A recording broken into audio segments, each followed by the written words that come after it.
से घटना जी कि फकीरमोहन कॉलेज को लेकिन जो घटना उपरे दीर्घ दिन धरिकी एक घटना को लेकिन आलोचना चलता से आलोचना भितर आज एक मु एक नोटिस जहाँकि सरकार गोटे नोटिस पाइली जो थे विभाग ओडिया विभाग जो एचओडी थे संतोष कुमार नायक एवं से डिपार्टमेंट असिस्टेंट प्रोफेसर मधुस्मिता घड़ई को ट्रांसफर कर घटना को जीवा पूर्व मु आमे भौणी सौम्याश्री कथा आम समस्त को जना भौणी सौम्याश्री घटना जितेबाला घटला ये घटना को केवल बालेश्वर नुहे कि ओडिशा नुहे सारा भारत वर्ष में समस्त मन में गोटे आंदोलित करथिला। छात्री निर्यातना घटना जितेबाला फकीरमोहन कॉलेज को लेकिन है से फकीरमोहन कॉलेज केवल नुहे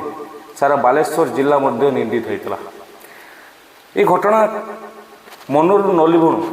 पुणी एक घटना छात्री जनक जैनिक छात्री उच्चशिक्षा विभाग को एक बेनामी चिठी को लेकिन आलोचना है जो से सीधा सड़क भाव एचओडी संतोष कुमार नायक को इंगित करते ना कंप्लेन देते जे एचओडी हैरेसमेंट कर घटना को लेकिन आम विजु छात्र जनता दल स्टेट रो पूर्वतन सेक्रेटरी विभूदत्त परिडा को टीम प्रिंसिपल को भेटी प्रिंसिपल कही घटना उपरे सठिक तदंत चलती ये किछि दिन यहाँ परे किछि छात्री एक वीडियो वायरल है ये समस्त मीडिया रे मध्य आमे देखिलु जे छात्री माने कहउचंती तांको मध्य सेम घटना जो छात्री जनक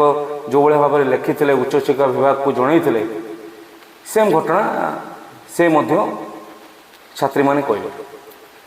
ये घटना उपर तदंत कौन है ताकू कहीं जापर ना नोटिस जो तांकर उच्च शिक्षा विभाग तरफ एक लेटर आसला 13 मे रे डॉक्टर संतोष कुमार नायक को से ट्रांसफर कले गवर्नमेंट ऑटोनोमस कॉलेज अनुगुल से department Madhusmita Ghadai assistant professor Odia जे कि संतोष कुमार नायक पर एचओडी दायित्व थे ट्रांसफर कले गवर्नमेंट साइंस कॉलेज छत्रपुर। ये घटना केते सत केते मिछ ए केवल प्रश्नवाची है कि न रही जाऊ समस्ते जानिबा दरकार कहीं जितेबाला फकीरमोहन कॉलेज को लेकिन कौन सी भी कथा आसे ये केवल वर्तमान पढ़ुवा पिला वर्तमान सेठी थिबा समस्त प्रोफेसर लेक्चर